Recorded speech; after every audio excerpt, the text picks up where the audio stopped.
Hello YouTube friends, Dr. Teresa here again. Today we're going to be looking at a hang-on filter that I plan to use for the larger seahorse aquarium that I showed in the previous video.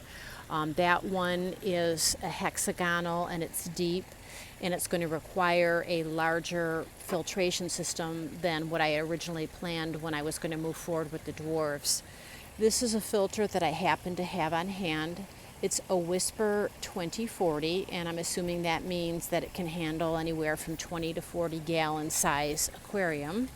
And we're just going to take apart the filter and look at some of the pieces in here, things that we can review and check, clean up, and make sure that the filter is working correctly before we use it for the system. So first, I'm going to take off the cover. And here's the inside, and you can see there are pieces of things already in there. This system comes out. This is the intake portion, and you can see there are extensions on here. Here is the valve for adjusting the flow. And then look at what's down here. There is a spindle here and a magnet. And I don't know if you can see it closely or not, but the magnet, it looks a little bit dirty, and so does the spindle here.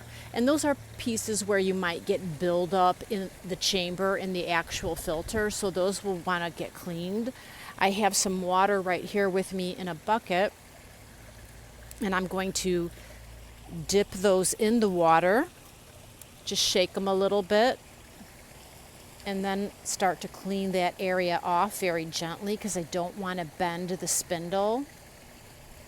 And you can see on my paper towel here that I'm getting some dirt off of there, which is probably old algae from when I used this.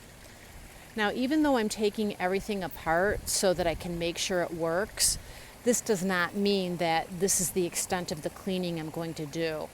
Eventually what I'll want to do is run the filter, and you can see there's probably some buildup inside of the intake tube here. That is something that I would want to get cleaned out, and I would set up a system where I'm running this with maybe a cap full of bleach in a bucket of water or some sort of container of water or fish tank, and then let that run for a little bit, and that would clean it up very well. Actually, I'm just cleaning up a little bit of the buildup here. So another thing to look at internally here, it looks like the motor is in pretty good shape. I do see a little bit of some salt buildup here. That could be a little bit of a leak just from this not being tight enough. And I notice that I can pull this out. There's a chamber in there. I'm just going to put that in there a little bit more snugly. Actually, I'm going to turn it and get that cleaned up, because that will be good for me to know if there's buildup in there again, that I need to get that tighter. So I'm cleaning up the salt that's on there. I'm going to put it back into position. There's some salt on the front here. Get that cleaned up. It's really not that big of a deal. That will all come off when I run the filter. And then on the inside, you can see there's the chamber where the magnet goes. And I would want to get in there the best that I can and get that cleaned up, because that's another place where algae would build up, and that might prevent the filter from actually running correctly or from running at all. And then I'm going to take just a Q-tip or a cotton swab, just dip that in some water. And I know you can't really see me working in here, but I am just taking that cotton swab and I am moving that around in the chamber just to clean that up the best I can. And you'll see some other things here. This is part of the system for the Whisper. It comes with a sponge that clips on, and then it also comes with padding, which has some carbon inside. You can buy kits to replace this. I'll probably just end up using a poly pad. I happen to have extra replacement filter pads and carbon right now just because I had basically been gifted some items, and so I will use those up. This pad is pretty dirty. Again, when I run the filter, this is something that I want to leave in there because I want to use this pad. If you're not familiar with salt water, you do want to create little surface area and things that are like sponges or have a lot of little holes in them. They actually collect the good nitrifying bacteria so that your salt water in your aquarium stays stable. So this is something that I would want to have running in the tank, in the filter, for a little bit of time, just so that the colonies of good bacteria start to build up on here before I add any animals to the aquarium. So this is looking a little bit dirty. I guess I could use this again if I let it go through the system, but there's no reason to do that. I do have replacements. So one of the things I want to check is if this is actually functioning. And I'm going to give that a try. I'm going to put this back in place. And it's got to go in just right. Okay, so it snapped. There we go. I'm going to put the sponge and the filtration pad in its slot. And you'll notice even with these things in here, and there's still room in the chambers behind and over here, because this is a saltwater tank that I want to make sure stays stable. I am going to probably add some mini bio balls to this as well, and I'll show those to you. I haven't ordered them yet, but it'll be one way to just offer more ways to collect that nitrifying bacteria, which will be beneficial to the aquarium.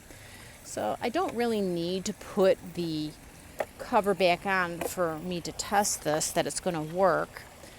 I'm not sure if you'll be able to see. Let me move my bucket of water up here, and I'm just going to put the tube into the water, and let's see if we can get this to run. It doesn't fit in there perfectly, but that's okay. Let me see if I can move this back so you can see a little better. And I'm going to try plugging it in and see if it's making noise. Oh, that's a good sign. Uh-oh. Good thing I'm checking this here. All right. I'm going to unplug it because you can hear that it's making some weird sounds, and I have a feeling it's not placed correctly. In fact, yep, it's a little bit loose. I'm going to need it to sit better in the chamber if it's going to work right. So let me move this over. I got it in the slot. There we go. I didn't have it positioned correctly, so let's give this a try again.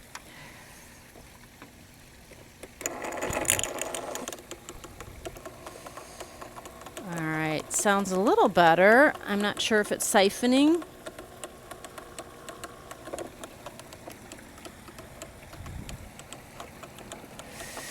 One thing that might help is if I add water to the little tank system that's there. There we go. It's too dry, so in order for it to be able to pull water from my bucket, I needed to add a little bit of water to the filter itself, so I am doing that. And you can hear that sound. It's getting ready to start pulling the water up. And you're going to see pretty soon. Sorry, I'm having trouble positioning everything so you can see it. I'll move it. And it is starting to pull water up the tube, so I think it's going to function. Let me add a little bit more water to the chamber.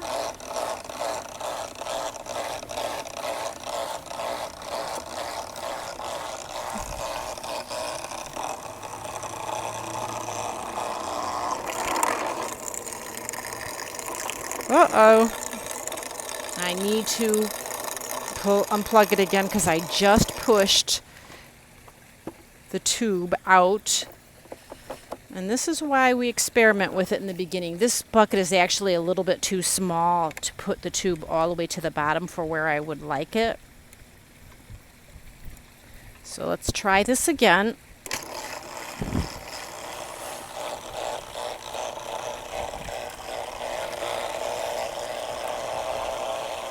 You can hear that it's running.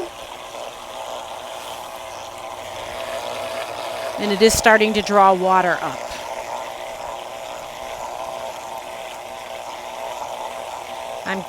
What I'm doing right now, I'm just using my hand because I don't have anything nearby. And I'm just adding more water to the chamber. Sounds really loud right now. But this is really helping it to create the siphon. Let me see if I can come down a little bit more to help it out with that. There it is. It's starting to pull up now. I don't know if you can see the water. It's moving up. And I've got to be careful because when it starts to come in and flow over, it's going to land on me if I don't position it over the bucket. And you can see, if I had probably a deeper bucket, it wouldn't have been this hard or take this long. But again, this is why I'm testing this. I just want to make sure that it's working because I'm trying to recycle old equipment. But there is some irony in this, which I will show you in a little bit. There it is. So now the siphon connection has been made and the other chamber is filling up.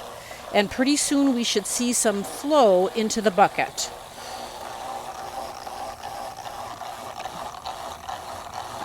It's losing the siphon. All right, I am going to unplug it again. And I'm going to lower the siphon tube. So let me take off the extensions. And I don't need to have the filter on there for the intake. There we go. So now there's no break in the siphon.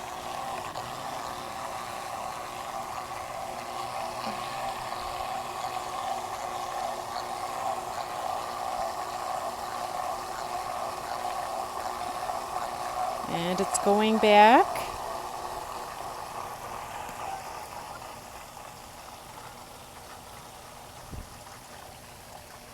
And there it is.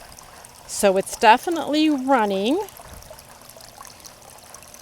And when I'm ready, like I said, I'll let this run in a system with a tiny bit of bleach just to get all this cleaned out before I actually use it in the aquarium. Now, you might remember I showed you that aquarium that I got at a thrift store, and it is deep, and if you look at this tube here, it's probably not going to be long enough to get the kind of circulation that I need for a deeper aquarium like that. I'm just going to dump this out here. I'm dumping it into the little bucket that I have, and you can even see, I'll show you just from running it for those few minutes, some of the debris in the water there. Let me pull this up. Pardon my manipulation, but in the water, it might be easier if I just flip it. There we go. There's some debris in the water there, and if I had let it run for a little bit, probably I would have gotten a lot more out. So that's something I'll definitely want to do. However, there's a little twist to this. Put that back. I wanted to extend the intake tubes to be longer. And for some reason, for this particular model, it is really hard to find just the tubes by itself as a replacement.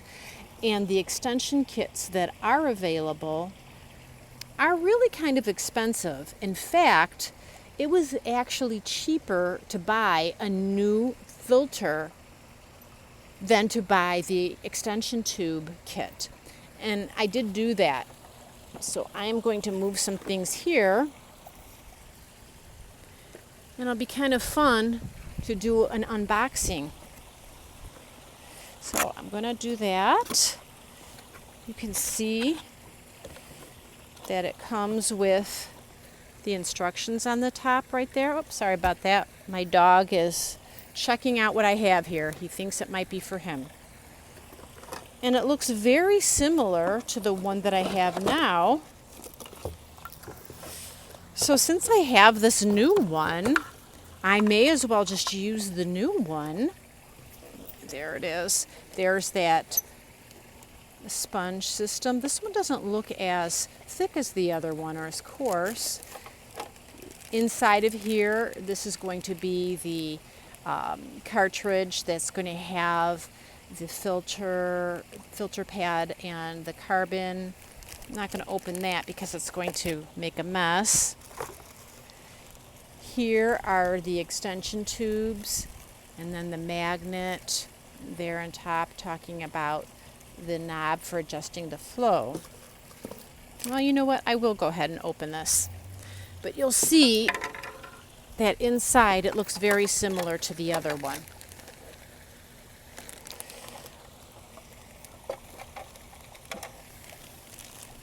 And this really wasn't expensive at all, depending on where you look. With free shipping, oh, this one's already put together.